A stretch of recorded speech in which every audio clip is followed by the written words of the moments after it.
Hello friends, डेनी classes में आपका स्वागत है। दोस्तों, राजस्थान हाईकोर्ट एलडीसी के लिए मोस्ट इंपोर्टेंट हम करंट अफेयर देके चलेंगे। करंट अफेयर आपके वर्ल्ड का भी आएगा, इंडिया का भी आएगा, राजस्थान का भी आएगा। सबसे पहले हम वर्ल्ड और इंडिया का करंट अफेयर लेंगे, उसके बाद में राजस्थान का लेंगे। आपके जो करंट अफेयर है उसके 3 से 4 पार्ट में आपको करवा के चलूंगा। तो ये सारा करंट अफेयर आपके लिए इंपॉर्टेंट है। अगर मैं आपको 100-200 प्रश्न करवा दूं और बोलूं करंट अफेयर आपका कंप्लीट हो गया, तो दोस्तों 100-200 में नहीं हो सकता कवर कंप्लीट। आपको मैं सारा सब कुछ करवा के चलूंगा। ये जो मैं आपको करंट अफेयर करवाऊंगा, ये आप मान के चलें सभी बुक्स का सार है। तो जो इंपॉर्टेंट चीज़ें हैं जो आपको याद करनी ही करनी पड़ेगी, वो मैं आपको करवा के चलूंगा। तो ढंग से आपको इसको अच्छे से याद करना पड़ेगा। जो जो इंपॉर्टेंट चीज़ है, आज हम इंडिया और वर्ल्ड देखेंगे। अगली क्लास में 1 लाइनर भी इनके प्रश्न देखेंगे और उसके बाद में राजस्थान का देखेंगे। तो 3 से 4 पार्ट आपके लगभग रहने वाले हैं और ये सारे पार्ट ही आपके लिए इंपॉर्टेंट है। अब जैसे आपको ये वीडियो मिल जाए, इसको ढंग से याद कर लेना, ठीक है। 2-3 दिन बाद में आपको अगला वीडियो मिल जाएगा, उसको ढंग से याद कर लेना। तो इस तरह से सीक्वेंस में आप याद करते करते जाना, सारा करंट अफेयर आपके ढंग से अच्छे से याद हो जाएगा। पीडीएफ कहाँ मिलेगी? डेनियल क्लासेस के टेलीग्राम चैनल पर पीडीएफ मिल जाएगी। डेनियल क्लासेस के टेलीग्राम चैनल पर पीडीएफ मिल जाएगी। वीडियो थोड़ा लंबा रहेगा, काफ़ी सारी चीज़ें बता के चलूँगा। ध्यान से सुनकर चलना है, जो जो बताऊँ सारा इंपॉर्टेंट आपको मैं बता के चलूँगा। तो चलिए दोस्तों, हम करंट अफेयर शुरू करते हैं। सबसे पहले हम बात करेंगे जैसे न्यायिक प्रमुख व्यक्तियों की। जो न्यायिक प्रमुख है उनके बारे में हम बात करेंगे। जो जो बताऊं कि ये इंपॉर्टेंट है, इसके स्टार लगा लेना, वो तो ढंग से आपको याद करना ही करना है। जैसे मुख्य न्यायाधीश कौन है? अभी सर्वोच्च न्यायालय के मुख्य न्यायाधीश कौन है? तो आपको ध्यान रखना है एन.वी. रमन्ना है और ये 48वें हैं। ये भी पूछा जा सकता है कौन से नंबर के हैं, 48वें आपको ध्यान रखने हैं। हाईकोर्ट का एग्जाम है तो सर्वोच्च न्यायालय का मुख्य न्यायाधीश आपसे पूछा जा सकता है। एन.वी. रमन्ना है, 48वें नंबर के हैं। ऐसे ही आपसे पूछा जा सकता है महान्यायवादी कौन है? अटॉर्नी जनरल ऑफ इंडिया कौन है? भारत का महान्यायवादी कौन है? अटॉर्नी जनरल ऑफ इंडिया कौन है? तो के वेणुगोपाल है। के वेणुगोपाल है, ध्यान रखना है। सोलिसिटर जनरल ऑफ इंडिया भी पूछा जा सकता है। Solicitor general of India Tushar Mehta है। भारत का सोलिसिटर जनरल कौन है? तुषार मेहता है। ये तो सारे ही याद करने पड़ेंगे आपको, ये तो याद करने पड़ेंगे। इनमें से कहीं से कुछ भी प्रश्न बन सकता है। ऐसे ही अध्यक्ष पूछ सकता है आपसे, राष्ट्रीय हरित न्यायाधिकरण का अध्यक्ष कौन है? आदर्श कुमार गोयल हैं। कौन है? आदर्श कुमार गोयल हैं। अब हम संसदीय प्रमुख व्यक्ति देख लेते हैं। जो संसद में प्रमुख व्यक्ति हैं वो देख लेते हैं। जैसे सभापति कौन है राज्यसभा का? राज्यसभा का सभापति होता कौन है? भारत का उपराष्ट्रपति सभापति होता है। तो एम वेंकैया नायडू हैं, आपको ध्यान रखना है। उपराष्ट्रपति हैं भारत के ही और 13वें उपराष्ट्रपति हैं, आपको ध्यान रखना है। ऐसे ही आपसे पूछा जा सकता है राज्यसभा का उपसभापति कौन है? और ज्यादातर प्रश्न बनता है वो उपसभापति का ही बनता है। तो आपको ध्यान रखना है हरिवंश नारायण सिंह उपसभापति हैं। हरिवंश नारायण सिंह हैं, आपको ध्यान रखना है। इंपॉर्टेंट बता के चलूंगा। और जो अभी बता रहा हूँ ये तो आपको सारे ही देख के चलने हैं, आगे और इंपॉर्टेंट हम देख के चलेंगे। जैसे राज्यसभा महासचिव भी पूछा जा सकता है, प्रमोद चंद्र मोदी हैं। कौन है? प्रमोद चंद्र मोदी हैं। नेता विपक्ष कौन है राज्यसभा के? काफ़ी बार एग्जाम में प्रश्न बनता है। राज्यसभा के नेता विपक्ष कौन है? मल्लिकार्जुन खड़गे हैं। मल्लिकार्जुन खड़गे हैं, आपको ध्यान रखना है। ऐसे आपसे पूछा जा सकता है राज्यसभा का नेता सत्तापक्ष कौन है? पीयूष गोयल है, आपको ध्यान रखना है। नेता विपक्ष लोकसभा कौन है? अधीर रंजन चौधरी हैं। इंपॉर्टेंट है, ध्यान रखना है। अधीर रंजन चौधरी हैं लोकसभा नेता विपक्ष। लोकसभा का महासचिव पूछे तो उत्पल कुमार सिंह है। लोकसभा का वर्तमान में महासचिव उत्पल कुमार सिंह है, आपको ध्यान रखना है। ऐसे आपसे निर्वाचन आयोग के बारे में पूछा जा सकता है। भारत का मुख्य निर्वाचन आयुक्त कौन है? वर्तमान में भारत का मुख्य निर्वाचन आयुक्त कौन है? तो सुशील चंद्र है। कौन से नंबर का है? 24वें नंबर का है। सुशील चंद्र 24वें नंबर का, आपको ध्यान रखना है। ऐसे चुनाव आयुक्त आपसे पूछे जा सकते हैं। तो चुनाव आयुक्त की बात करेंगे, अनूप चंद्र पांडे, राजीव कुमार जो पूर्व वित्त सचिव भी हैं, ये चुनाव आयुक्त है। इनका भी आपको नाम ध्यान रखना है। ऐसे ही नियंत्रक एवं महालेखा परीक्षक के बारे में पूछा जा सकता है। कैग के बारे में पूछा जा सकता है। कंट्रोलर एंड ऑडिटर जनरल के बारे में आपसे पूछा जा सकता है। तो आपको ध्यान रखना है गिरीश चंद्र मुर्मू है और 14वें नंबर के हैं। कौन है? गिरीश चंद्र मुर्मू है। ये डिटेल सारी ध्यान रखनी है, यहाँ से प्रश्न सीधे सीधे बनते हैं आपके। तो कैग अभी कौन है? गिरीश चंद्र मुर्मू है। और महालेखा नियंत्रक पूछे तो सीजीए पूछे तो दीपक दास है, आपको ध्यान रखना है। ऐसे ही आपसे सशस्त्र सेनाओं के प्रमुख पूछे जा सकते हैं। जो सशस्त्र सेनाओं के प्रमुख हैं वहाँ से भी प्रश्न बनते हैं आपके, जो मैं करंट अफेयर करवा रहा हूँ। जैसे अभी आपको पीडीएफ मिल जाएगी, इसकी पीडीएफ में भी आप देख लेना। इस तरह से सीक्वेंस से आप इनको लेकर बैठना। देखो 2-3 घंटे लेकर बैठोगे, ढंग से अच्छे से याद हो जाएंगे। और आजकल आपको पता है करंट अफेयर के ज़्यादा प्रश्न बनते हैं। मान लो 10-12 प्रश्न करंट अफेयर के बन गए, वो आपके सही हो गए तो सिलेक्शन ले लोगे आप। इसलिए करंट अफेयर आपके लिए इंपॉर्टेंट है। तो सर्वोच्च सेनापति पूछे तो राष्ट्रपति होता है, और वर्तमान में राष्ट्रपति रामनाथ कोविंद है, आपको ध्यान रखने हैं, जो 14वें नंबर के हैं। राष्ट्रपति कौन है? रामनाथ कोविंद है, 14वें नंबर के, आपको ध्यान रखना है। वायुसेना का अध्यक्ष पूछा जा सकता है, कौन है? वी.आर. चौधरी है। वी.आर. चौधरी वायुसेना के अध्यक्ष हैं। वैसे वायुसेना, वैसे वी.आर. चौधरी, आपको ध्यान रखना है, और 27वें नंबर के हैं। नौसेना पूछिए तो आपसे आर हरि कुमार है, जो 25वें नंबर के हैं। नौसेना अध्यक्ष कौन है? आर हरि कुमार हैं। कौन से नंबर के हैं? 25वें नंबर के, आपको ध्यान रखना है। ऐसे थल सेना अध्यक्ष पूछा जा सकता है, मनोज मुकुंद नरवणे हैं। ये तो सारे ही इंपॉर्टेंट है, कोई भी छोड़ना नहीं है। मनोज मुकुंद नरवणे हैं, 28वें नंबर के, आपको ध्यान रखना है। ऐसे ही हम और आपके बारे में, इसके बारे में बात करें तो आपसे पूछा जा सकता है, जैसे आपसे गृह सचिव भी पूछा जा सकता है, क्योंकि गृह सचिव इंपॉर्टेंट होता है। तो अजय कुमार भल्ला गृह सचिव हैं, अजय कुमार भल्ला हैं, आपको ध्यान रखना है। और इसमें इंपॉर्टेंट की बात करें तो राष्ट्रीय सुरक्षा सलाहकार अजीत डोभाल इंपॉर्टेंट है। आपसे पूछा जा सकता है वर्तमान में राष्ट्रीय सुरक्षा सलाहकार कौन है? अजीत डोभाल है, आपको ध्यान रखना है। कुछ गुप्तचर जांच संगठन हैं, उसके प्रमुख एग्जाम में प्रश्न बनते हैं, वो हम देखते हैं। जैसे सतर्कता आयुक्त, केंद्रीय सतर्कता आयुक्त कौन है? सीवीसी कौन है? सुरेश एन पटेल हैं। कौन है? सुरेश एन पटेल, आपको ध्यान रखना है। विशेष निदेशक केंद्रीय जांच ब्यूरो सीबीआई का कौन है? निदेशक कौन है? प्रवीण सिन्हा है। सीबीआई निदेशक कौन है? प्रवीण सिन्हा है। यहाँ से काफ़ी बार एग्जाम में प्रश्न बनते हैं। ऐसे निदेशक पूछ सकता है आपसे केंद्रीय जांच ब्यूरो सीबीआई का, कौन है? सुबोध कुमार जायसवाल हैं। सुबोध कुमार जायसवाल, आपको ध्यान रखना है। मुख्य सूचना आयुक्त सीआईसी कौन है? मुख्य सूचना आयुक्त कौन है, पूछा जा सकता है। तो यशवर्धन कुमार सिन्हा हैं, 11वें नंबर के हैं। यशवर्धन कुमार सिन्हा हैं, 11वें नंबर के हैं। प्रमुख इंटेलिजेंस ब्यूरो आईबी का प्रमुख पूछा जा सकता है, अरविंद कुमार हैं। आईबी प्रमुख अरविंद कुमार हैं, अरविंद कुमार, आपको ध्यान रखना है। ऐसे रो का प्रमुख पूछा जा सकता है, प्रमुख रिसर्च एंड एनालिसिस विंग रो का प्रमुख पूछा जा सकता है, सामंत गोयल हैं, आपको ध्यान रखना है। तो ये भी आपको सारे ही ध्यान रखते हैं। कुछ हमसे आयोगों के अध्यक्ष सचिव भी पूछे जाते हैं।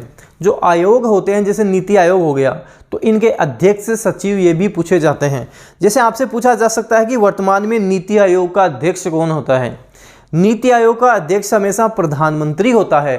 तो वर्तमान में प्रधानमंत्री कौन है? नरेंद्र मोदी हैं। तो नीति आयोग का अध्यक्ष कौन है? नरेंद्र मोदी है। नीति आयोग का उपाध्यक्ष कौन है, पूछा जा सकता है। तो डॉक्टर राजीव कुमार हैं। उपाध्यक्ष कौन है? डॉक्टर राजीव कुमार हैं। सीईओ कौन है? अमिताभ कांत हैं। सीईओ में कंफ्यूज नहीं होना है, सीईओ एग्जाम में पूछा गया है। अमिताभ कांत इसके सीईओ, आपको ध्यान रखना है। तो एक जैसे इसमें आप ये भी ध्यान रखना, अध्यक्ष राष्ट्रीय महिला आयोग की अध्यक्ष वर्तमान में रेखा शर्मा है, ध्यान रखना आप। राष्ट्रीय महिला आयोग की अध्यक्ष रेखा शर्मा है। एक 21वें विधि आयोग के अध्यक्ष बलबीर सिंह चौहान है, ये भी ध्यान रखना। 21वां जो विधि आयोग है उसके अध्यक्ष बलबीर सिंह चौहान है, ये भी आपको ध्यान रखना है।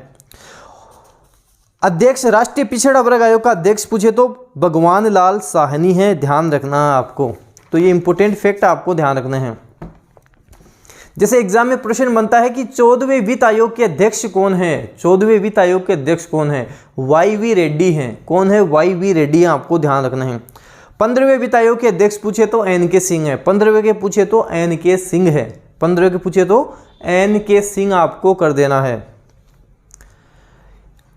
ऐसे ही और हम इसके बारे में इंपॉर्टेंट बात करें तो एक प्रश्न बार बार बनता है कि राष्ट्रीय मानवाधिकार आयोग के अध्यक्ष कौन है? अरुण कुमार मिश्रा है, ध्यान रखना है।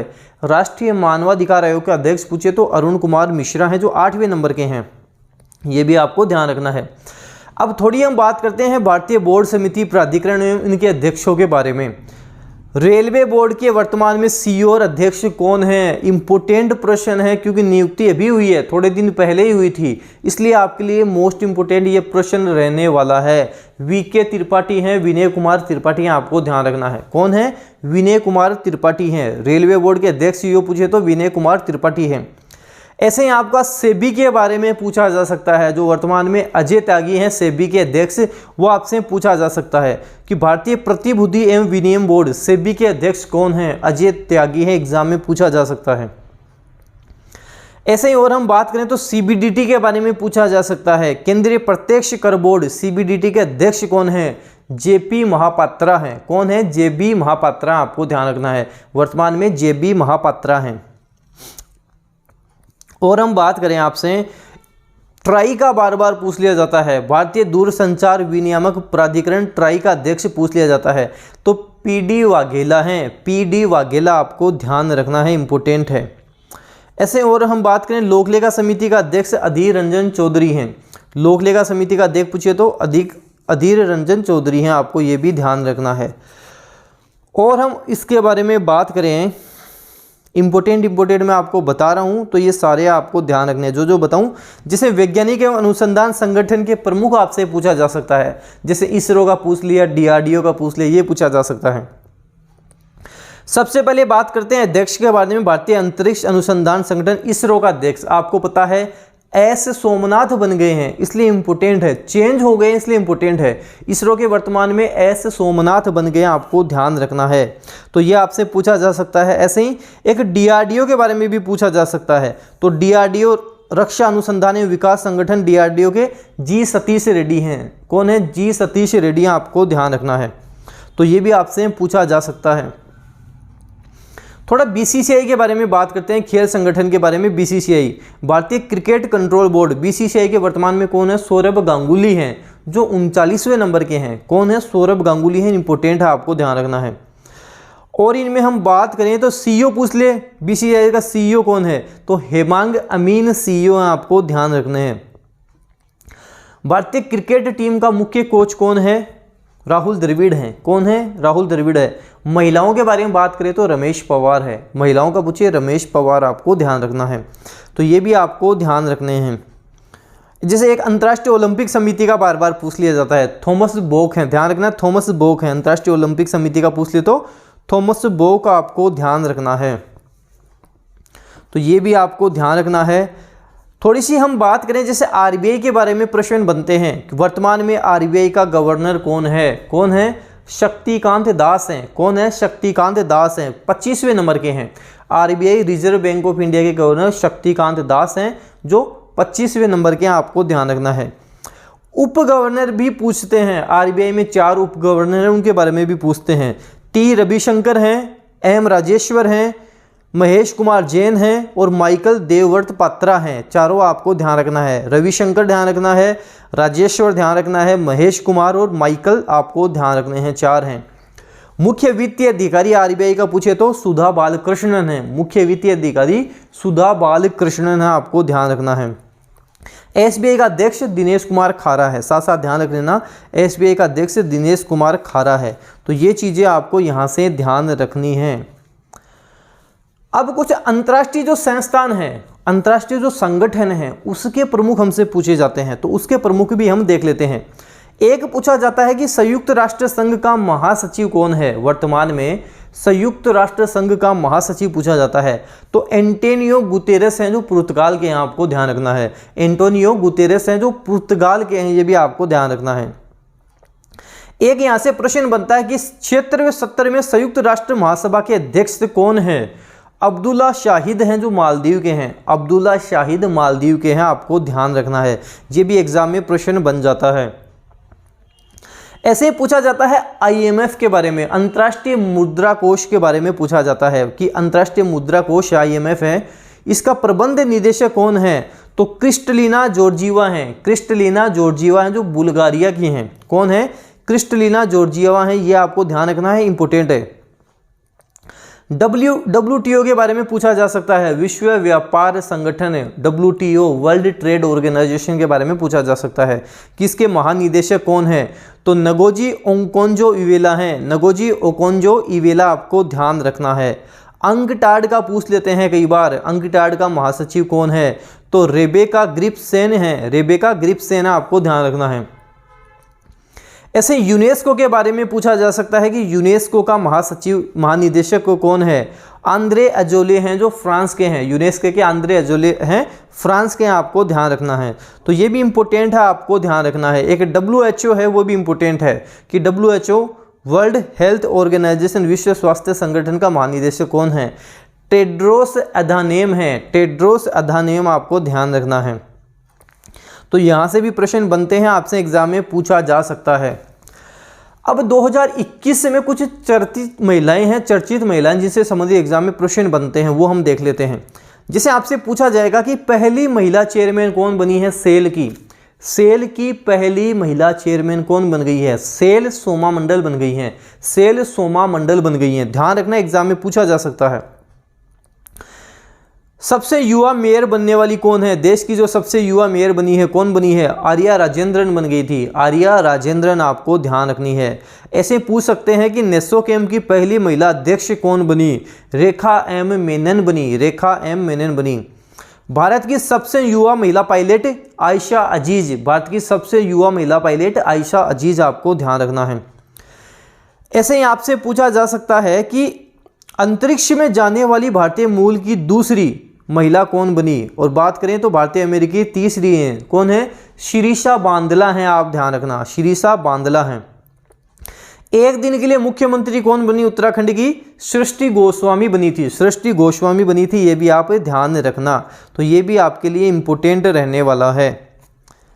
तो ये सब आपको अच्छे से ध्यान रखने हैं। ये वो चीज़ें हैं, आपके पास अभी टाइम है, इनको ढंग से अच्छे से याद करो, अच्छे से देखो। यहाँ से एग्जाम में आपके प्रश्न काफ़ी बनेंगे, क्योंकि ये इंपॉर्टेंट चीज़ है, इंपॉर्टेंट फैक्ट है। अब जैसे गणतंत्र दिवस समारोह के मुख्य अतिथि हैं, आपसे एग्जाम में पूछ लिया जाता है कि मुख्य अतिथि कौन रहे थे, तो वो भी हम देखते हैं। जैसे 73वां 2022 में इसमें कोई मुख्य अतिथि नहीं है, आपको ध्यान रखना है। 2022 73वां कोई मुख्य अतिथि नहीं है। थीम थी इंडिया @75। इंडिया @75 इसकी थीम जरूर आप ध्यान रख लेना। 72वां 2021 है, उसमें भी कोई नहीं था, कोविड-19 के कारण कोई नहीं रहा था। और परेड में उत्तर प्रदेश की झांकी को सर्वश्रेष्ठ झांकी घोषित किया गया था, ये इंपॉर्टेंट है। यूपी की जो झांकी थी उसको सर्वश्रेष्ठ झांकी घोषित किया गया था, ये इंपॉर्टेंट है, ध्यान रखना। 2020 में जो 71वां हुआ था, ये इंपॉर्टेंट है, क्योंकि ब्राजील के राष्ट्रपति बोल्सोनारो आए थे। ब्राजील के राष्ट्रपति बोल्सोनारो आए थे, ये इंपॉर्टेंट है आपके लिए, ये आप ध्यान रखना। अब और हम बात करें तो अभी आपके भारतीय वन रिपोर्ट आई थी, वन रिपोर्ट 2019 आई थी, वहां से भी एग्जाम में आपके प्रश्न बनते हैं, एग्जाम में पूछे जा सकते हैं। तो वन रिपोर्ट के बारे में थोड़ा बेसिक चीजें मैं आपको बता देता हूं। पर्यावरण और वन मंत्री कौन है, प्रकाश जावड़ेकर, आपको ध्यान रखना। इन्होंने 30 सितंबर 2019 को भारत में वन क्षेत्र की स्थिति रिपोर्ट 2019 जो 16वीं है वो जारी की थी। अब वन रिपोर्ट के प्रश्न अभी हाल ही एग्जाम जो होंगे सब में पूछे जाएंगे, आपको ध्यान रखना है। यह रिपोर्ट भारतीय वन सर्वेक्षण FSI द्वारा तैयार की गई है। एग्जाम में पूछ लेगा कि वन रिपोर्ट कौन जारी करेगा, तो भारतीय वन सर्वेक्षण विभाग जारी करेगा, आपको ध्यान रखना है।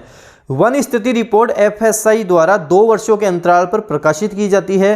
पहला वन रिपोर्ट पूछे तो 1987 में जारी किया गया था। अब हम इससे संबंधित कुछ इंपॉर्टेंट प्रश्न देखो, ये ऊपर वाले तो आप देख सकते हैं, आंकड़े हैं वो आप देख सकते हैं। सर्वाधिक वन क्षेत्र वाला राज्य आपसे पूछा जा सकता है, जिसमें सबसे पहले मध्य प्रदेश का नाम आता है, इंपॉर्टेंट है। आपसे पूछा जाएगा कि सर्वाधिक वन क्षेत्र वाला राज्य कौन है, मध्य प्रदेश सबसे पहले आएगा।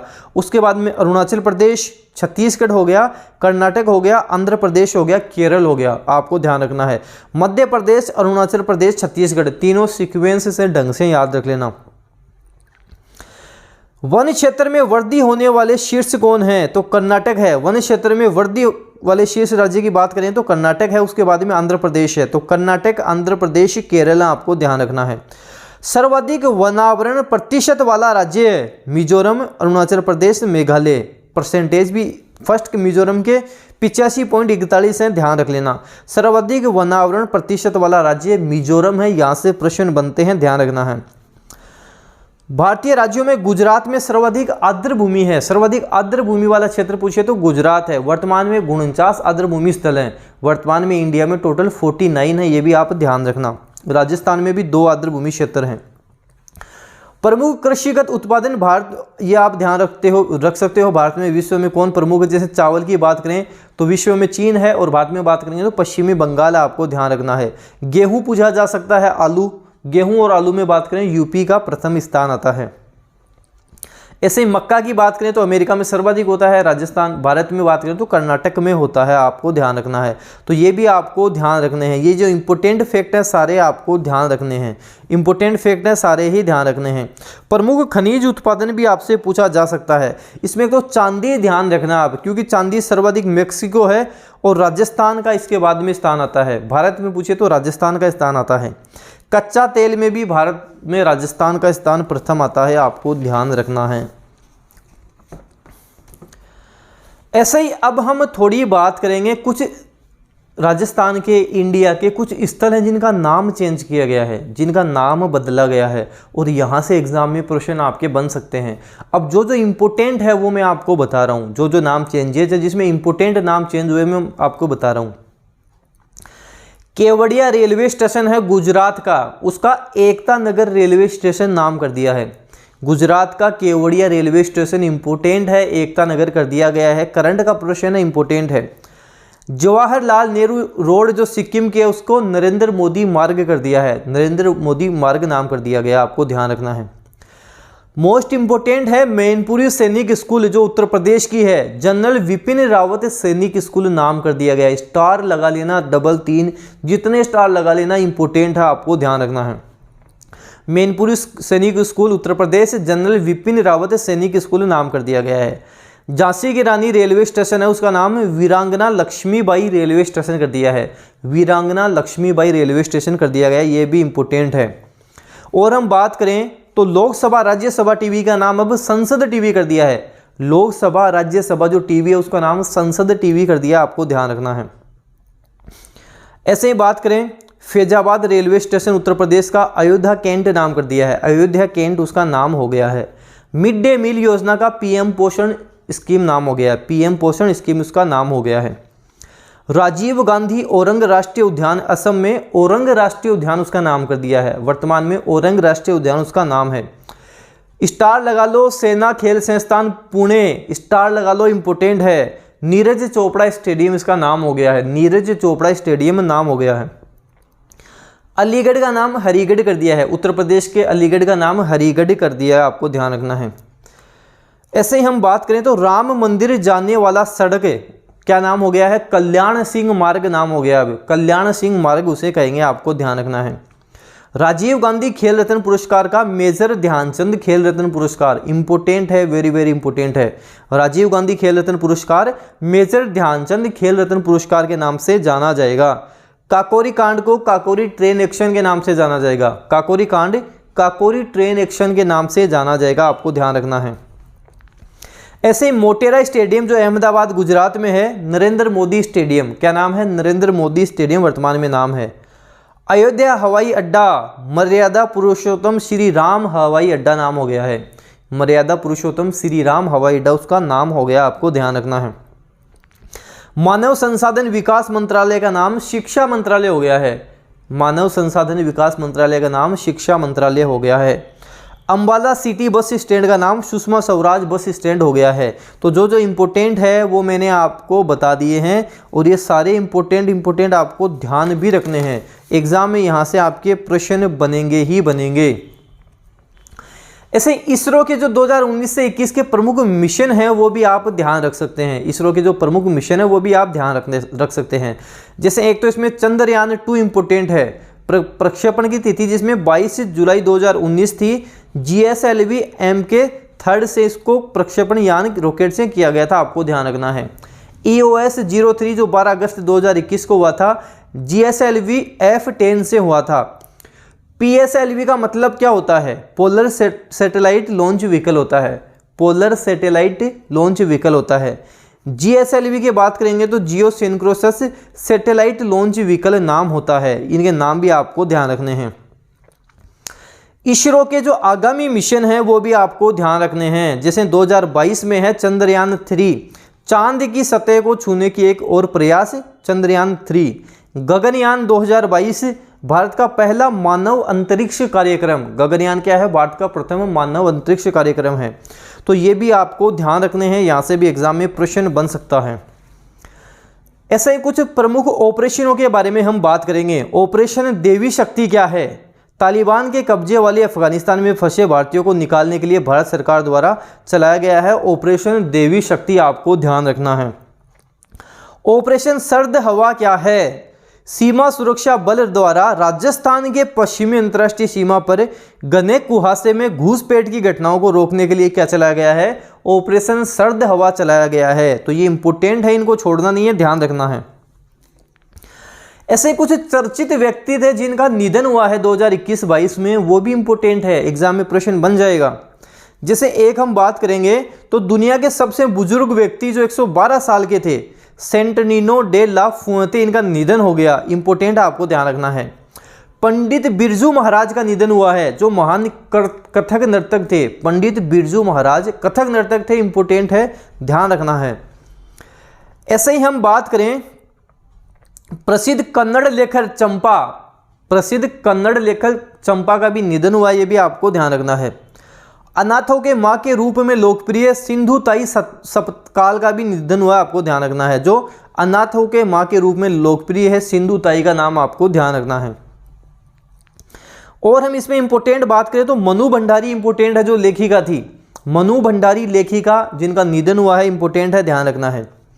और हम बात करें हाईकोर्ट LDC को लेकर तो कल्याण सिंह जो उत्तर प्रदेश के पहले मुख्यमंत्री थे, इससे पहले मुख्यमंत्री थे, उनका निधन हुआ है। यूपी के मुख्यमंत्री थे, राजस्थान के राज्यपाल भी रह चुके हैं, कल्याण सिंह भी इंपोर्टेंट है, पूर्व उत्तर प्रदेश मुख्यमंत्री।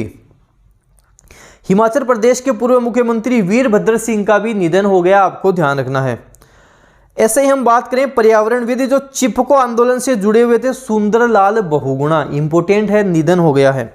जगन्नाथ पहाड़िया जो राजस्थान के पूर्व मुख्यमंत्री हैं, उनका भी निधन हो गया है, ये भी आपके लिए इंपोर्टेंट है, ध्यान रखने हैं। तो ये इंपोर्टेंट आपको ध्यान रखने ही रखने हैं, एग्जाम में यहाँ से आपके पूछा जा सकता है। और जो इंपोर्टेंट चीज़ें हैं वो मैं आपको बताता हूँ।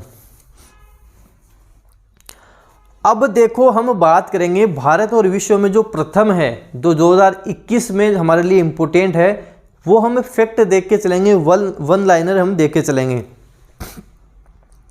जैसे भारत का पहला ग्राफीन नवाचार केंद्र बना है, भारत का पहला ग्राफीन नवाचार केंद्र केरल आपको करना है। भारत का पहला ओपन रोग संग्रहालय हैदराबाद तेलंगाना, ओपन रोग संग्रहालय पूछे हैदराबाद तेलंगाना आपको करना है। भारत का पहला कागज रहित उच्च न्यायालय केरल उच्च न्यायालय है, भारत का प्रथम कागज रहित उच्च न्यायालय कौन सा है? केरल उच्च न्यायालय है।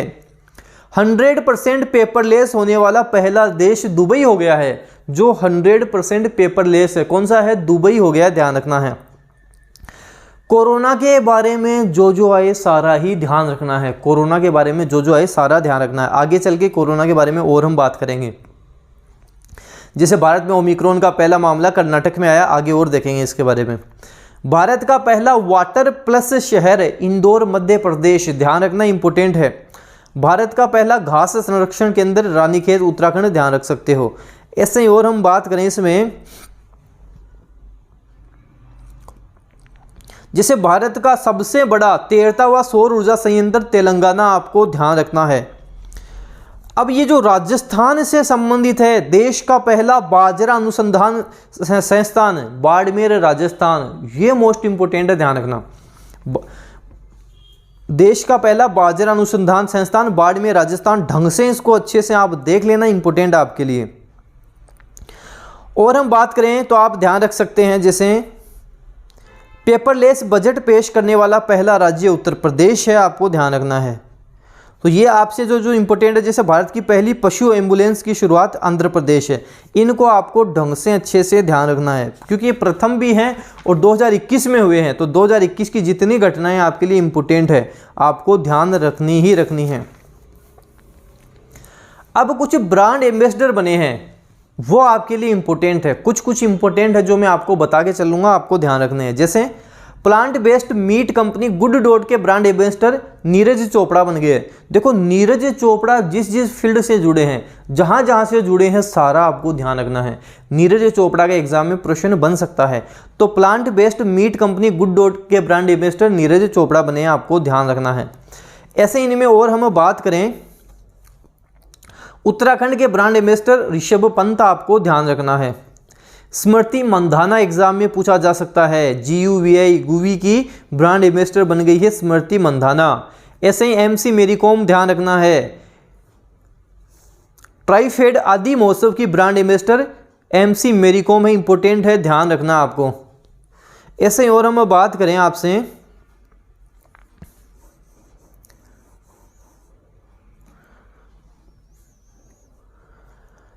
राजस्थान के महिला बाल विकास विभाग का एम्बेसडर अवनी लेखरा, इंपोर्टेंट है, स्टार लगा लेना, एग्जाम में पूछा जा सकता है। राजस्थान के महिला बाल विकास विभाग का एम्बेसडर अवनी लेखरा, इंपोर्टेंट है, ध्यान रखना है आपको।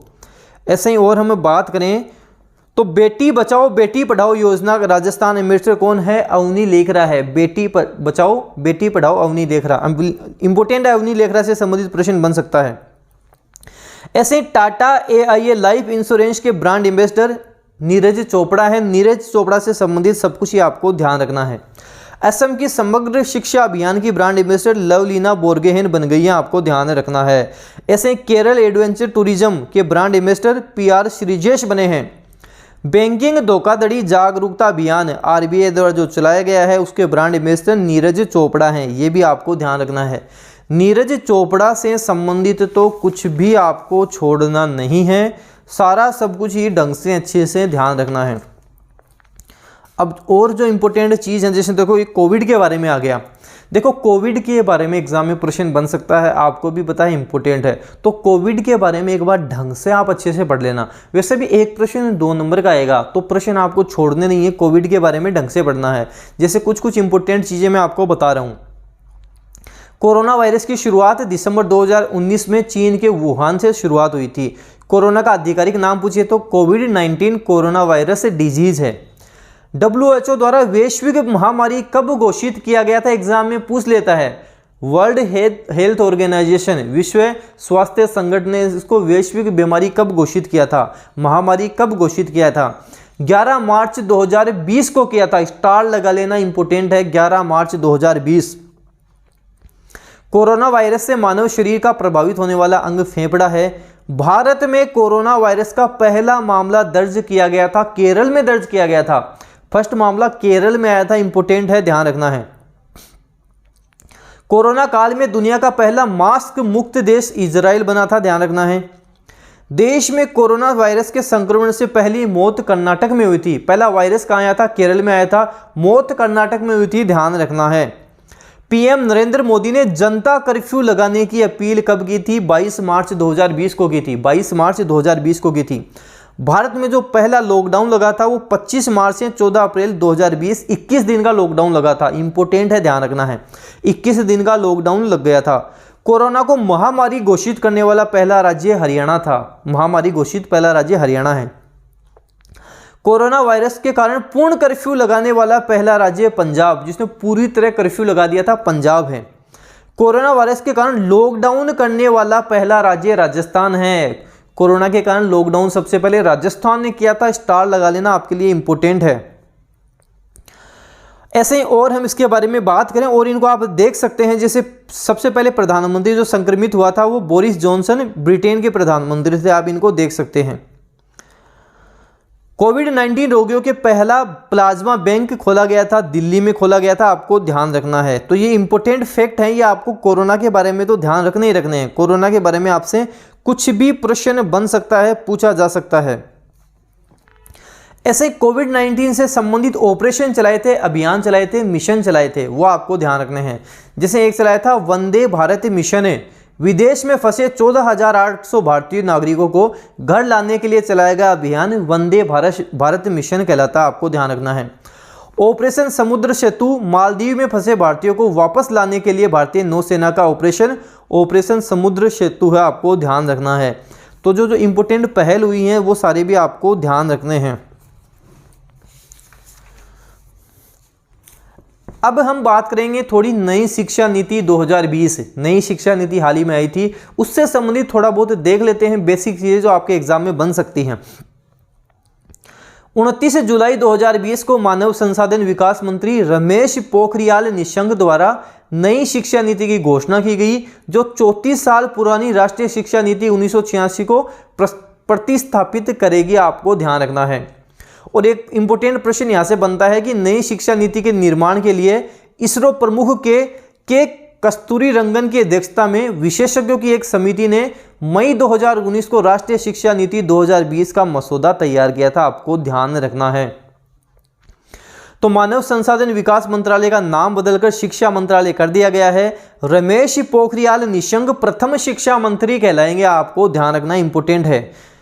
और इसके बारे में हम बात करें, शिक्षा नीति के बारे में और हम बात करें तो फैक्ट है, आप ध्यान रख सकते हैं। जैसे उच्च कक्षा में GR वर्ष 2035 तक 50% करने का लक्ष्य रखा गया है। आपको ध्यान रखना है। GER वर्ष 2035 तक 50% रखने का लक्ष्य किया गया है। इंपॉर्टेंट फैक्ट आप इनमें से भी ध्यान रख सकते हैं।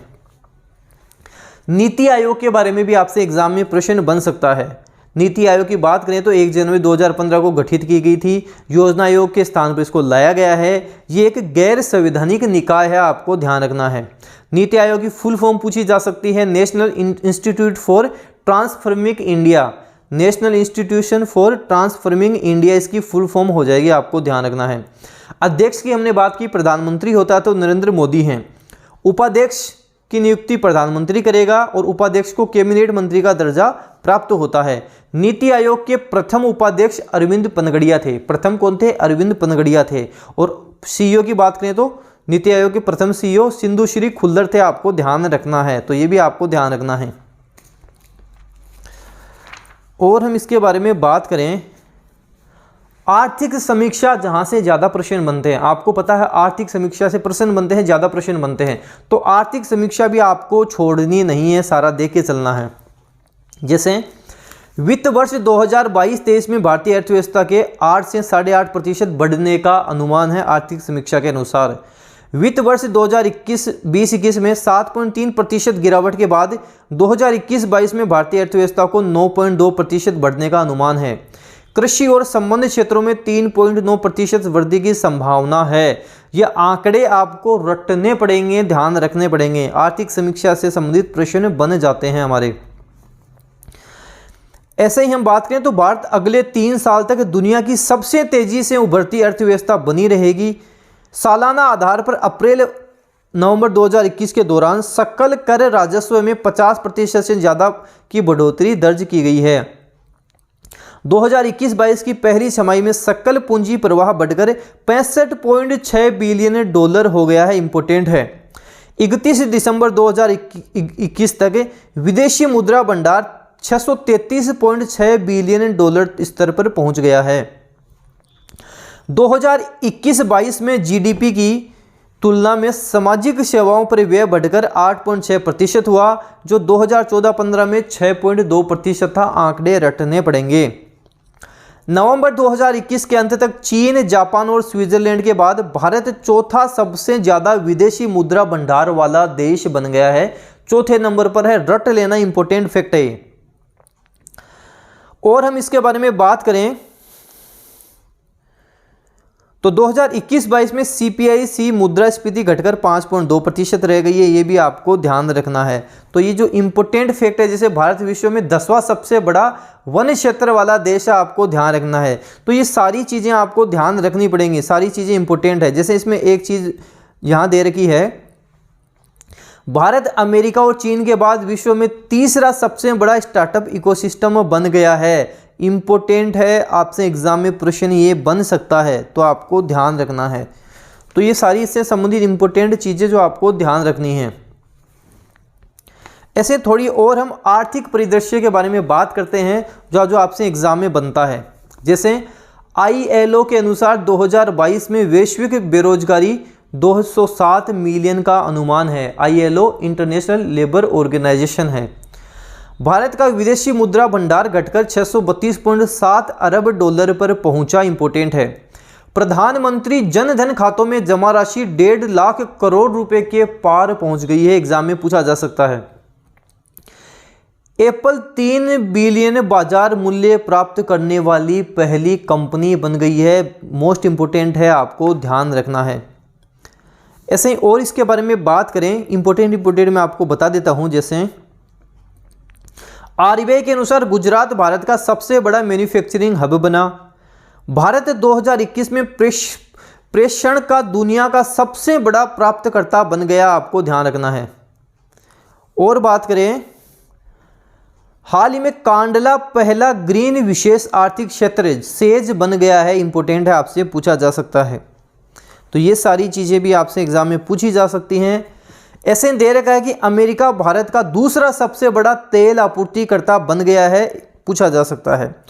अंडोरा अंतर्राष्ट्रीय मुद्रा कोष IMF का 190वां सदस्य देश बन गया है, इंपोर्टेंट है, वेरी वेरी इंपोर्टेंट है।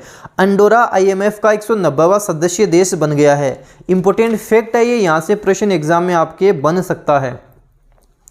ऐसे ही विज्ञान और प्रौद्योगिकी से हम बात करें तो 2-3 प्रश्न है जो इंपोर्टेंट है। जैसे हाल ही में अंटार्कटिका महाद्वीप से एक विशाल हिमखंड टूटकर अलग हो गया, जिसे नाम क्या दिया, A76 नाम दिया गया है। दुनिया का सबसे बड़ा हिमखंड भी ये है। अंतर्राष्ट्रीय ऊर्जा एजेंसी द्वारा जारी रिपोर्ट के अनुसार भारत 2030 तक चीन और अमेरिका के बाद तीसरा सबसे बड़ा ऊर्जा उपभोक्ता देश बन जाएगा, स्टार लगा लेना, वेरी वेरी इंपोर्टेंट है। हाल ही में वैज्ञानिकों ने मिल्की वे आकाशगंगा में सबसे छोटे ज्ञात ब्लैक होल की खोज की है, जिसका नाम यूनिकॉर्न रखा गया है, यूनिकॉर्न नाम रखा गया है। तो इंपोर्टेंट है, आपसे एग्जाम में प्रश्न इससे भी पूछा जा सकता है। राष्ट्रीय खेल पुरस्कार 2021 दिए गए हैं। जैसे मेजर ध्यानचंद खेल रत्न पुरस्कार 2021 दिए थे, इससे पहले मैं इसके बारे में पहले भी मैं आपको बता चुका हूं। तो मेजर ध्यानचंद खेल रत्न पुरस्कार आपके लिए इंपोर्टेंट है। सबसे पहले दे रखा है नीरज चोपड़ा, एथलेटिक्स हैं, भाला फेंक से संबंधित हैं। नीरज चोपड़ा के बारे में जितना पढ़ सको पढ़ लेना, आपसे एग्जाम में पूछा जा सकता है। रवि कुमार कुश्ती हो गया, लवलीना हो गए मुक्केबाजी से, PR Sreejesh hockey, Avani Lekhara important है, पैराशूटिंग अवनी लेखरा रट लेना है, आपके एग्जाम से पूछा जा सकता है। सुमित अंतिल पैरा एथलेटिक हो गया, Pramod Bhagat para badminton, Krishna Nagar para badminton, Manish Narwal para shooting, Mithali Raj cricket और मिताली राज से संबंधित प्रश्न आपके बन सकता है। सुनील छेत्री फुटबॉल से संबंधित, मनप्रीत सिंह हॉकी का प्रश्न आपसे बन सकता है। ऐसे अर्जुन पुरस्कार 2021, ये जितने भी अर्जुन पुरस्कार डिटेल दे रखी है, बेसिक आपको ध्यान रखना है, बेसिक इनके बारे में आप ध्यान रख सकते हैं। ऐसे ही हम बात करें दोस्तों नोबेल पुरस्कार के बारे में। वैसे नोबेल पुरस्कार के लिए भी मैंने आपको ट्रिक से सारा सब कुछ पहले भी बताया था, ट्रिक से सारा सब कुछ बता दिया था, करंट अफेयर की क्लास में मिल जाएगा। फिर भी बेसिक डिटेल आप नोबेल पुरस्कार तो ध्यान रख लेना, नोबेल पुरस्कार से संबंधित भी एग्जाम में आपके प्रश्न बन सकता है, ध्यान रखना है। पहले भी नोबेल पुरस्कार में ट्रिक के साथ करवा चुका हूँ, वो वीडियो नहीं देखा तो वो देख लेना, ट्रिक के साथ आपके सारा सब कुछ समझ में आ जाएगा। बाकी नोबेल पुरस्कार भी आपको ध्यान रखने हैं। ऐसे ही मिस वर्ल्ड 2019 बनी थी, जो जमैका की टोनी एन सिंह बनी थी, आपको ध्यान रखना है। भारत की सुमन राव थी जो तीसरे स्थान पर रही थी, यह आप ध्यान रख सकते हैं। मिस यूनिवर्स 2021 आपके लिए इंपोर्टेंट है। 70वीं मिस यूनिवर्स 2021 प्रतियोगिता का खिताब भारत की हरनाज सिंधु ने जीता, इसलिए इंपोर्टेंट है। भारत की हरनाज सिंधु ने जीता, इसलिए इंपोर्टेंट है, ध्यान रखना है। ऐसे ही भारत रत्न पुरस्कार जो 2019 में दिए गए थे, उससे संबंधित भी एग्जाम में प्रश्न बन सकता है।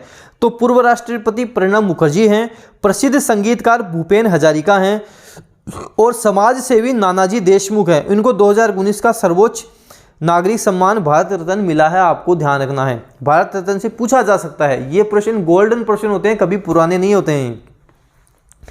2019-22 की सौंदर्य प्रतियोगिता के बारे में बात करें, Mrs world 2022 Shaylyn Ford America की बनी है, इंपोर्टेंट है, ध्यान रखना है। Miss world America Shri Saini जो भारतीय अमेरिकी हैं, इंपोर्टेंट है, ध्यान रखना है। तो ये भी आपको ध्यान रखने हैं। बाकी ज़्यादा पुराने यहाँ से आपसे नहीं पूछा जाएगा, जो इंपोर्टेंट है वही पूछा जाएगा। साहित्य अकादमी पुरस्कार 2021 वेरी वेरी इंपॉर्टेंट है, यहाँ से प्रश्न बन सकता है। साहित्य अकादमी पुरस्कार से प्रश्न बन सकता है। सबसे पहले हम राजस्थानी के बारे में बात करेंगे। तो मिठेश निर्मोही को मिला है, मुगती के लिए मिला है, मुगती के लिए मिठेश निर्मोही को मिला है, राजस्थानी में मिला है, ध्यान रख लेना, वेरी वेरी इंपॉर्टेंट है। अंग्रेजी की बात करेंगे तो नमिता गोखले को मिला है, थिंग्स टू लीव बिहाइंड इनकी पुस्तक है, थिंग्स टू लीव बिहाइंड उसके लिए मिला है, नमिता गोखले को मिला है। हिंदी में दया प्रकाश सिन्हा, ध्यान रखना है, हिंदी में दया प्रकाश सिन्हा को मिला है, सम्राट अशोक के लिए मिला है। और आप संस्कृत का भी ध्यान रख सकते हैं, विंदेश्वरी प्रसाद मिश्र को मिला है, जिनकी कविता है श्री जंती शंखानादम किल, उसके लिए संस्कृत में मिला है। तो ये भी आप ध्यान रख सकते हैं। ऐसे दोस्तों अभी पद्म पुरस्कार 2022 दिए गए थे, पद्म पुरस्कार 2022 दिए गए थे, वो भी आपको ध्यान रखने हैं। 26 जनवरी 2022 को राष्ट्रपति रामनाथ कोविंद ने 128 व्यक्तियों को पद्म पुरस्कार दिए जाने की घोषणा की। 4 पद्म विभूषण, 17 पद्म भूषण, 107 पद्मश्री हैं। जो 4 पद्म विभूषण है रट लेना, चारों ही इंपॉर्टेंट है, चारों रट लेना है ढंग से। जैसे सुश्री प्रभा ने है जो कला में है, महाराष्ट्र से संबंधित है। राधे श्याम खेमका मरणोपरांत मिला है, साहित्य और शिक्षा क्षेत्र उत्तर प्रदेश, इनको ढंग से रट लेना। और जनरल विपिन रावत और कल्याण सिंह, ये तो मोस्ट इंपोर्टेंट है, इनको तो छोड़ना नहीं है, यहाँ से प्रश्न एग्जाम में बन सकता है, दोनों मोस्ट इंपोर्टेंट है। जनरल विपिन रावत को मरणोपरांत मिला है, सिविल सेवा उत्तराखंड। कल्याण सिंह मरणोपरांत पब्लिक अफेयर्स उत्तर प्रदेश, राजस्थान से भी संबंधित रहे हैं, आपको ध्यान रखना है। ऐसे ही पद्म भूषण जो 17 व्यक्तियों को मिला है वो भी आपको ध्यान रखना है। श्री राजीव महर्षि सिविल सेवा राजस्थान, ढंग से रट लेना, राजीव महर्षि राजस्थान से संबंधित है, आपसे पूछा जा सकता है, इनको ढंग से रट लेना। देवेंद्र झाझड़िया भाला फेंक, देवेंद्र झाझड़िया जिन्होंने टोक्यो ओलंपिक में रजत पदक जीता है, ढंग से रट लेना, इससे पूछा जा सकता है आपके, ये 2 आप ढंग से रट लेना। पद्मश्री 107 व्यक्तियों को मिला है, पद्मश्री 107 व्यक्तियों को मिला है, ये 107 व्यक्ति हैं। इसमें आप नीचे देखो नीरज चोपड़ा को भी मिला है, खेल भाला फेंक हरियाणा गोल्ड मेडल जीता है, नीरज चोपड़ा को भी मिला है, इंपोर्टेंट है, नीरज चोपड़ा को मिला है, ये आपको ध्यान रखना है।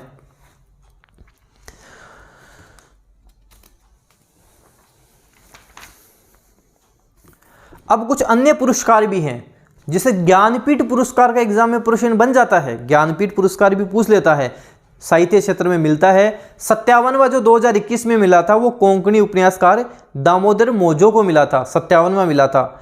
56वां की बात करेंगे तो असमिया कवि नीलमणि फुकन जूनियर को मिला था, दोनों आपको ध्यान रखने हैं। व्यास सम्मान पूछा जा सकता है, तो 30वां 31वां दोनों ध्यान रखना है। 31वां 2021 असगर वजाहत को मिला है, जिनका नाटक महाबली है। और 30वां 2020 शरद पगारे उपन्यास पाटलिपुत्र के लिए मिला है, आपको ध्यान रखना है, पाटलिपुत्र के सम्राज्ञिक हेतु मिला है। सरस्वती सम्मान पूछ लेता है, तो 2020 का सरस्वती सम्मान आप ध्यान रख लेना, शरण कुमार लिम्बा ने मराठी पुस्तक सनातन के लिए मिला है। दादा साहब फाल्के पुरस्कार भी पूछ लेता है, 51वां 2019 रजनीकांत, 51वां 2019 रजनीकांत, आपको ये ध्यान रखना है। तो ये भी आपके लिए इंपॉर्टेंट है, आपको ध्यान रखना ही रखना है। एक जैसे असम वैभव अवार्ड 2022 मिला था रतन टाटा को, ध्यान रखना। परम विशिष्ट सेवा पदक नीरज चोपड़ा, स्टार लगा लो, वेरी वेरी इंपॉर्टेंट है, परम विशिष्ट सेवा पदक नीरज चोपड़ा। नेताजी पुरस्कार 2022 शिंजो आबे को मिला है, स्टार लगा लेना, वेरी वेरी इंपॉर्टेंट है। नेताजी पुरस्कार 2022 शिंजो आबे को मिला है, पूर्व पीएम है जापान के। International association of working women award 2021 Sushmita Sen को मिला है। Mrs world 2022 Shaylyn Ford America की हैं, ये भी आपको ध्यान रखना है। तो जो इंपॉर्टेंट चीज़ें हैं वो हम देख चुके हैं, आपको ध्यान रखने हैं।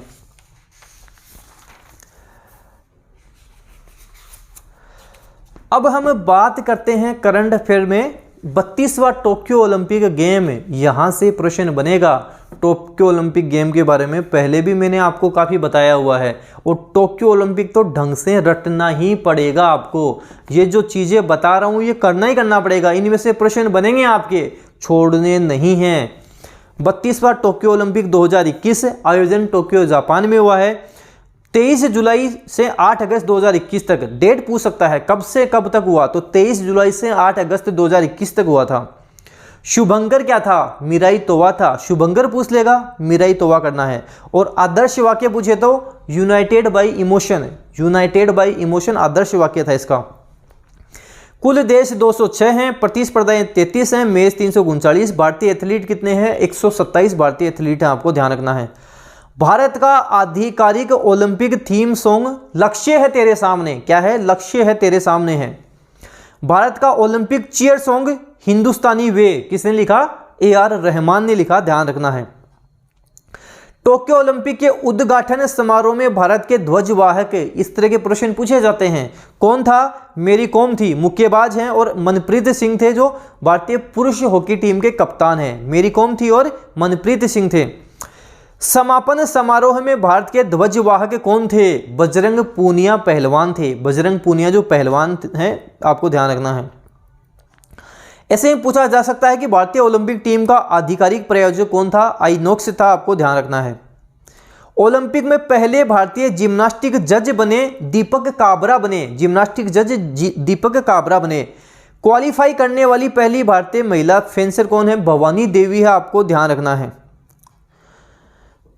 कोविड के कारण ओलंपिक से उत्तरी कोरिया हट गया था, आपको ध्यान रखना है। इंपोर्टेंट चीजें जैसे क्वालिफाई करने वाली पहली भारतीय महिला गोल्फर अदिति अशोक थी, आपको ध्यान रखना है। पुरुष हॉकी टीम के कप्तान मनप्रीत सिंह हैं, महिला के रानी रामपाल थी, आपको ध्यान रखना है। ओलंपिक का पहला गोल्ड मेडल पूछा जा सकता है। यांग कियान चीन की शूटिंग में इन्होंने जीता है, पहला गोल्ड मेडल जीता है। भारत का पहला पदक मीराबाई चानू ने जीता है। इंपोर्टेंट है, वेरी वेरी इंपोर्टेंट है, पूछेगा भारत का पहला पदक किसने जीता? मीराबाई चानू 4-9 में जीता है, 4-9 अर्थात 49 में जीता, आपको ध्यान रखना है। भारत के लिए स्वर्ण पदक किसने जीता? नीरज चोपड़ा ने जीता। नीरज चोपड़ा, ढंग से रट लेना, भाला फेंक 87.58 मीटर का भाला इन्होंने फेंका था, ध्यान रखना है। तो ये सारी डिटेल आपको ढंग से ध्यान रखनी है, भारत से संबंधित तो अच्छे से ध्यान रखनी है। 32वां था, 33वां कहाँ होगा? 2023 में पेरिस फ्रांस में होगा, सॉरी 2024 में होगा, पेरिस फ्रांस में होगा। 33वां 2024 पेरिस फ्रांस में होगा, ध्यान रखना। ऐसे ही 16वां टोक्यो पैरा ओलंपिक भी हुआ था, तो टोक्यो पैरा ओलंपिक से संबंधित प्रश्न बन सकता है, आपको ध्यान रखना है। जापान में हुआ था, 24 अगस्त से 5 सितंबर 2021 को हुआ था। 24 अगस्त से 5 सितंबर 2021 तक हुआ था, जिसका शुभंकर मस्कट सोमाइटी था। संस्करण ये 16वां, आपको ध्यान रखना है। थीम गीत कर दे कमाल तू, लेखक कौन है? संजीव सिंह है। कर दे कमाल तू संजीव सिंह है। आदर्श वाक्य वही है, यूनाइटेड बाय इमोशन। कुल शामिल देश 168 हैं। भारतीय दल के खिलाड़ियों की संख्या 54 है। और इसमें इंपोर्टेंट बात करें तो समापन समारोह में भारत के ध्वजवाहक अवनी लेखरा हैं, ये इंपोर्टेंट है। समापन समारोह में अवनी लेखरा थी, इंपोर्टेंट है, आपको ध्यान रखना है। भारत के लिए पहला पदक भाविना पटेल, रजत पदक टेबल टेनिस रट लेना इंपोर्टेंट है, पहला पदक जीता था इन्होंने। भारत के लिए पहला स्वर्ण पदक Avani Lekhara 10 metre air rifle, most important है, ध्यान रखना है। पैरा ओलंपिक में स्वर्ण पदक जीतने वाली पहली भारतीय महिला कौन बन गई? अवनी लेखरा बन गई। टोक्यो पैरा ओलंपिक में क्वालिफाई करने वाले पहले तीरंदाज कौन बने? हरमिंदर सिंह एवं विवेक चिकारा बने। और इससे संबंधित हम देखें तो ये कुछ फैक्ट आप ध्यान रख सकते हो, जिसमें डिटेल दे रखी है। पहला स्थान चीन का रहा, दूसरा ग्रेट ब्रिटेन का रहा, भारत का 24वां रहा था इसमें स्थान, आप ध्यान रख सकते हो। तो टोक्यो ओलंपिक आपको रटना ही पड़ेगा, यहाँ से प्रश्न बन सकता है, तो आपको ढंग से अच्छे से रटना ही पड़ेगा। और जैसे प्रमुख खेलों के आयोजन के बारे में बात करें, 32वां ग्रीष्मकालीन ओलंपिक टोक्यो में हो गया, जापान 2021 में हो गया। 33वां पूछे तो पेरिस फ्रांस 2024, 33वां पेरिस फ्रांस 2024। 34वां पूछ ले तो लॉस एंजलिस अमेरिका में होगा, 2028 में होगा। और 35वां पूछ ले तो ब्रिस्बेन में होगा, 2032 में होगा। ब्रिस्बेन में होगा, ऑस्ट्रेलिया में पड़ता है ब्रिस्बेन, वहाँ होगा, और 2032 में होगा, आपको ध्यान रखना है। शीतकालीन की पूछ लिए तो 24वां शीतकालीन, 25वां शीतकालीन, तो 24वां बीजिंग चीन 2022 शीतकालीन ओलंपिक जो अभी चल भी रहे हैं, और 25वां बात करें इटली 2026, आपको ध्यान रखना है। तो ये डिटेल भी आपको ध्यान रखनी है। ऐसे T20 वर्ल्ड कप 2021 हुआ है, T20 वर्ल्ड कप 2021 भी हमारे लिए इंपोर्टेंट है, जो यूएई और ओमान में हुआ था। 17 अक्टूबर से 14 नवंबर 2021 तक हुआ था। फाइनल मैच कौन से ग्राउंड पर हुआ?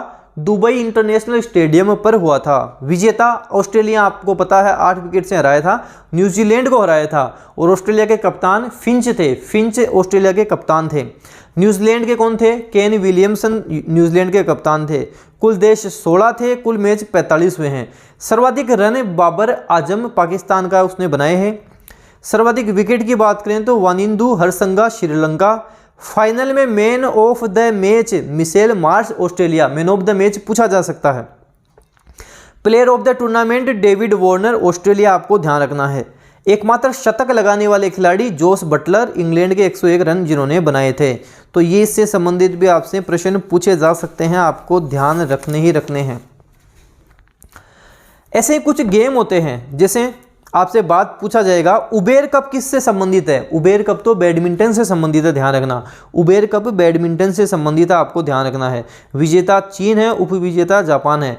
थॉमस कप किससे संबंधित है? थॉमस कप भी बैडमिंटन से संबंधित है। विजेता इंडोनेशिया है, उपविजेता चीन है, आपको ध्यान रखना है। ऐसे पूछा जा सकता है डूरंड कप किससे संबंधित है? डूरंड कप फुटबॉल से संबंधित है। डूरंड कप फुटबॉल से संबंधित है, आपको ध्यान रखना है।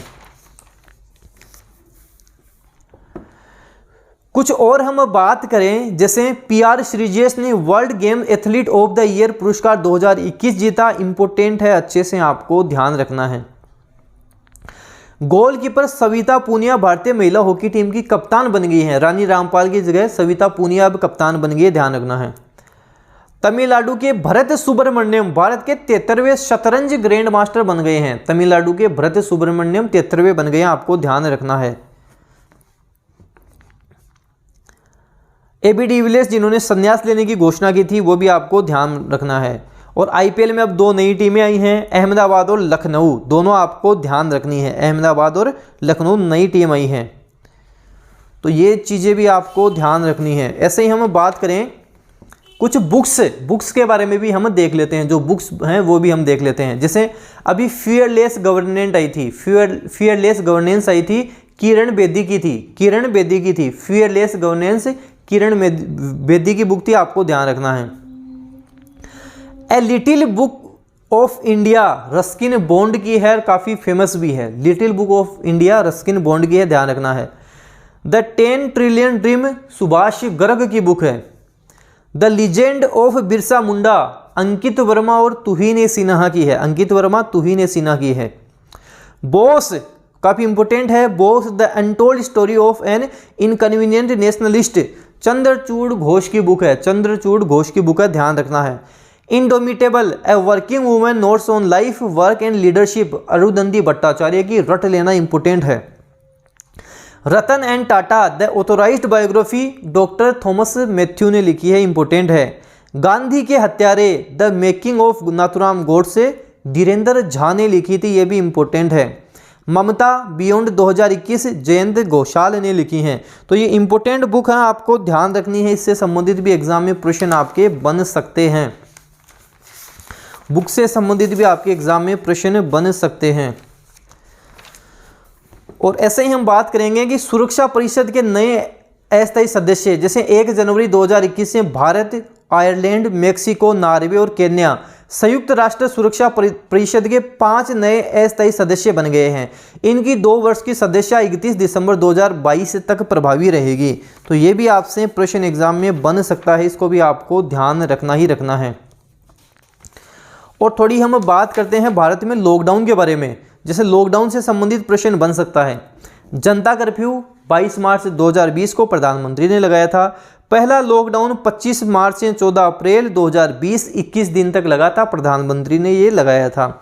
दूसरा 15 अप्रैल से 3 मई 2020 19 दिन के लिए प्रधानमंत्री ने लगाया था। और तीसरा 4 मई से 17 मई 2020 14 दिन गृह मंत्रालय ने लगाया था। अंतिम जो लॉकडाउन लगा था वो 1 जून से 30 जून 2020 30 दिन का गृह मंत्रालय ने लगाया था। तो इससे संबंधित भी आपसे एग्जाम में प्रश्न पूछे जा सकते हैं।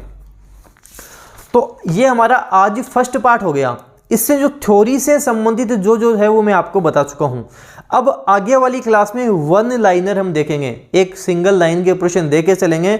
जो इंपोर्टेंट है 6 महीने का जीके उसमें ये भी हो सकता है जैसे कुछ आपके मार्च जनवरी अप्रैल इनका कुछ भी इंपॉर्टेंट है तो 2-4 इंपॉर्टेंट वहां से ले लेंगे। बाकी जो आपके 6 महीने का इंपॉर्टेंट जीके है सारा सब कुछ हम कवर करके चलेंगे, जो आपके राजस्थान हाईकोर्ट एलडीसी के लिए इंपॉर्टेंट रहने वाला है। तो अगली क्लास में इंडिया और वर्ल्ड का जीके देखेंगे, जिसमें 1 लाइनर प्रश्न हम देखेंगे। उससे अगली क्लास में फिर हम राजस्थान का ले लेंगे। करंट अफेयर ढंग से करके चलना है, एग्जाम में आपके काफी प्रश्न यहां से बन सकते हैं। पीडीएफ डेनियल क्लासेस के टेलीग्राम चैनल पर मिलेगी, वहां से पीडीएफ देख लेना। वीडियो को जितना हो सके शेयर कर देना, सब तक वीडियो आप पहुंचा देना, शेयर जरूर करना, वीडियो लाइक जरूर करना। डेनियल क्लासेस यूट्यूब चैनल पर नए हो तो जब सब्सक्राइब करो तो बेल आइकन को भी प्रेस कर लेना। इससे क्या होगा, कोई भी न्यू अपडेट आएगी वो आपको तुरंत मिल जाएगी। धन्यवाद।